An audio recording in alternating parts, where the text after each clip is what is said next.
Grabe, wadjud ko ma-expect ba di nga makatilaw ta ani nga mga putahe. Kinilaw nga tuna og tunga na pa nga. Unya wa pa jud ko ma-expect nga makakita ta og mga rare nga mga mananap sa maana nga berkat og ni anaconda bebe. So kung gusto ta niyo makakita ni nga video kumana kini. So for today's video guys, nakita man gyud siguro ninyo nga nagbiyahe ta ni ana. Unya bisan pag wa mo nang utana og asa mi padong ni ana. Aw padong day mi ana kinaiyahan guys. Kinaiyahan Bilar Bohol. So ning uban na lang pud mi ana sa kumpares kay wa gyud mi kangalaag adtong dapita. Amo lang pong tan-awon og unsay naa didto basin day og nindot ang view. So mao na to guys, naa na mi sa highway Kamambugan kay da among kauban among gihapit og naghuwat din na namo. Gi-transition lang pud nako diring dapita kay layo-layo ra ba pud ning biyahe ah.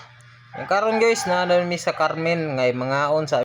Unya kay ning hapit lang pud mi kaon kay naabot man mi diri alas 12 na. So ning hapit mi diri sa tuna pamor kambal inasal og snack bar.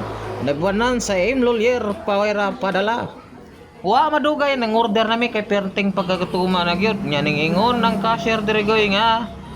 Sir, ang rice na mo sir, huwat-huwaton para ba mao pag hinay-hinay lang mo kaon diha. Unya ang pinakaunang giserve joy mao ang tuna pa nga. So first time ra ba na ako makakaon aning limbaroka. Aw bitaw guys, nag-order sila ng tuna pa nga, tuna kinilaw ug kambal inasal. So mauday niya akong makauban guys, mga bagtik ni sila. Nya, diri nga tayo mga guys, kay nangaon na gyud mi. Kay perte kahapdos na gismuntian, mao tong iniyahay na lang gyud mi hungit ga og paring kamot to ara gay saka nang karang paas manok. Unya di punta magpaawahi sa tuna pa nga guys kay motuhomog sa dili, tuon na lang mo. Mao na di first time na kay pagkakaon ani isda guys. Amot sa tuna pa nga may famous na siya.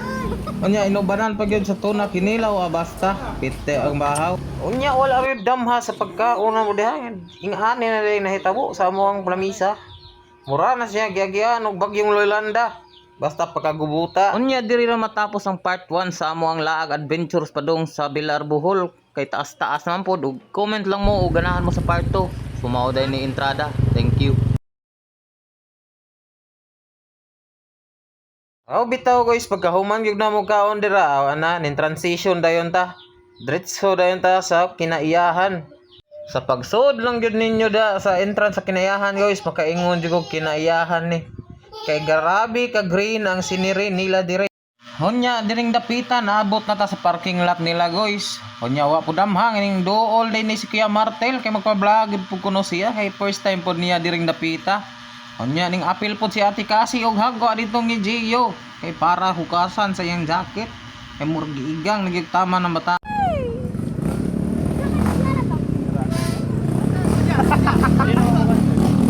Ikaw so dito kaya picture lang ka.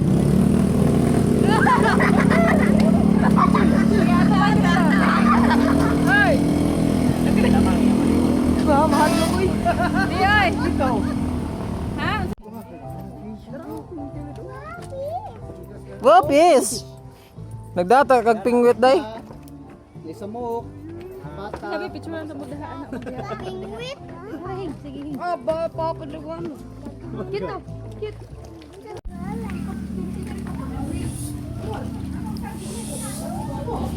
Ako video. Ako na.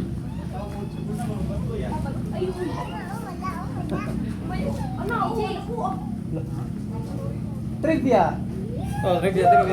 This reticulated python born in 1993. Halaka.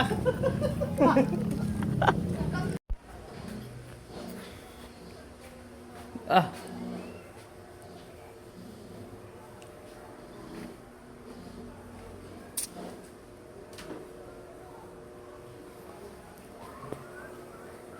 Di pun basta-basta.